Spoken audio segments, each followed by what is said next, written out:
Morning children. Today again I have come for 9th standard. Lesson number 2 Kaki. I taught you about सारांश. काकी का सारांश बताई थी, काकी का उद्देश्य बताई थी, काकी का शीर्षक और सार्थकता बताई थी, कवि का परिचय दी थी. कवि कौन है? सियाराम शरण गुप्त. उनका परिचय भी दी थी, जीवन परिचय, लेखक का जीवन परिचय भी बताई थी. अभी तुमको काकी का बेटा जो शामू है, शामू का चरित्र चित्रण बताने जा रही हूँ. ध्यान से सुनो बच्चों. यहाँ मुख्य पात्र कौन है? शामू है कि नहीं? 4 चरित्र हैं. कौन है? शामू, भोला, उमा, विश्वेश्वर. कौन है? उमा विश्वेश्वर पति पत्नी है, जो शामू के माँ और बाप है. भोला उसका दोस्त है, ठीक है, मित्र है, सखा है. बच्चों अभी मैं शामू का चरित्र चित्रण बताने जा रही हूँ. ध्यान से सुनो और एक एक पॉइंट लिखो अपने किताब में. जो सुन रहे हो लिखो, जिनके पास किताब नहीं है पेपर लो और लिखो. शामू एक नादान बालक है. मैं पहले से बताते जा रही हूँ कि शामू क्या है. एक नादान बालक है जो प्रस्तुत कहानी काकी में एक प्रमुख पात्र के रूप में उभर कर सामने आता है. शामू का चरित्र चित्रण इस प्रकार है. यहाँ पे मैं लिखी हूँ अबोध बालक. पहले वाला अबोध बालक. शामू एक अबोध बालक है. बहुत छोटी उम्र में उसने अपनी माँ को खो दिया. वह यह भी नहीं जानता था कि उसकी माँ मर चुकी है और अब कभी वापस नहीं आएगी. लोगों से सुनकर कि उसकी माँ ऊपर राम जी के पास चली गई है, वो एकट आसमान की ओर देखा करता था. बच्चों देखो कितना भोला है, कितना नादान है, कितना मासूम है ये शामू.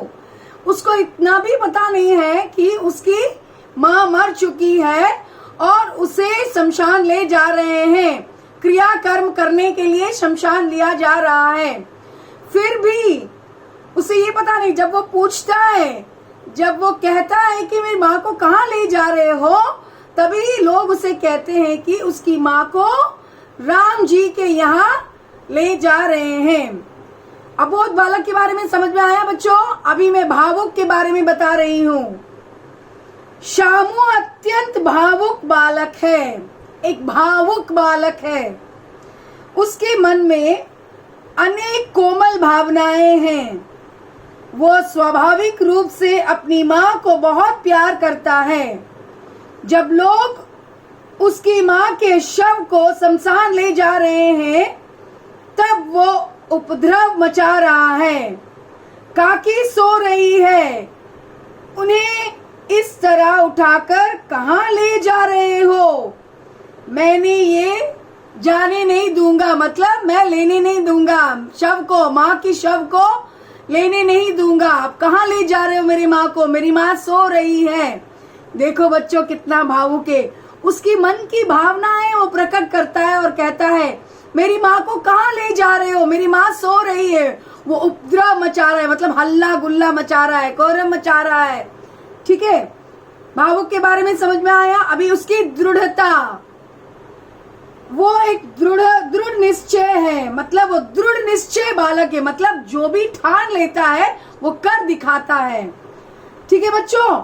और वो छोटी उम्र में ही उसके मन में एक बात रह जाती है तो वो कर दिखा देता है. वो कहता है नहीं, मुझे करना है तो मुझे करना है, उसे कोई रोक नहीं सकता.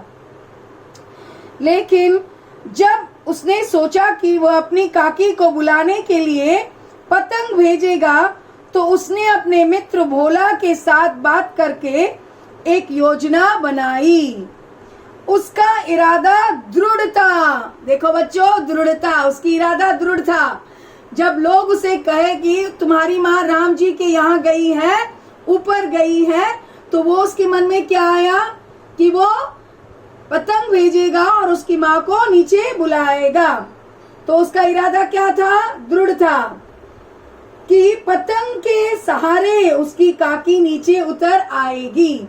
बच्चों देखो कितना मासूम है, कितना भोला है कि वो क्या करता है, जब लोगों की बात सुनकर उसकी मन में, जब वो पतंग उड़ते, आकाश में पतंग उड़ते हुए देखा, उसकी मन में यही बात आई, क्यों ना मैं एक ऐसे पतंग बनाऊं जो मेरी माँ का नाम लिखकर आसमान को छोड़ दूं, ऊपर छोड़ दूं राम की जी के यहाँ, ताकि मेरी माँ वो पतंग पकड़ के, वो रस्सी पकड़ के नीचे उतर आएगी।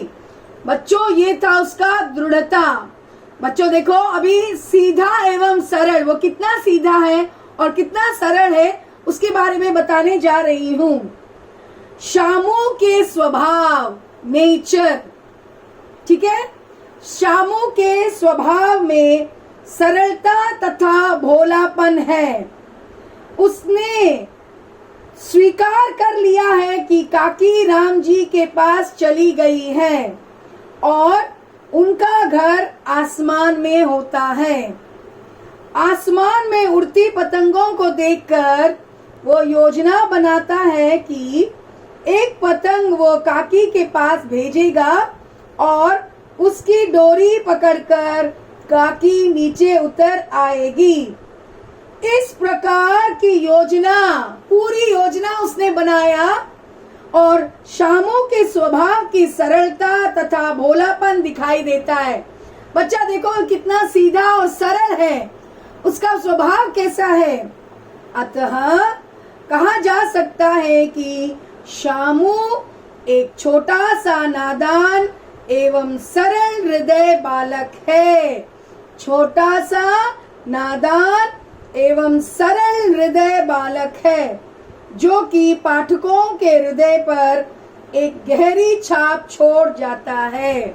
एक बहुत गहरी छाप छोड़ जाता है। बच्चों जब हम ये पाठ पढ़ेंगे, जब तुम लोग पढ़ोगे ये पाठ को, तो तुम लोग को ही समझ में आएगा कि कितना गहरी छाप छोड़ देता है। तुम्हारी आंखों से आंसू जरूर टपकेगा बच्चों जब तुम ये पाठ पढ़ोगे। काकी बहुत ही अच्छा पाठ है और यहाँ पे सियाराम शरण गुप्त इतनी सुंदरता से इस मुख्य पात्र को, शामू को दर्शाया है, इसका व्याख्या किया गया है। बच्चों तो अभी तुम्हें चरित्र चित्रण, किसका चरित्र चित्रण बताई थी? शामू का। पहला क्या है? वो अबोध बालक है, सही। दूसरा उसका भावुक, तीसरा उसका दृढ़ता, चौथा उसका सीधा एवं सरलता के बारे में बताइए। समझ में आए बच्चों?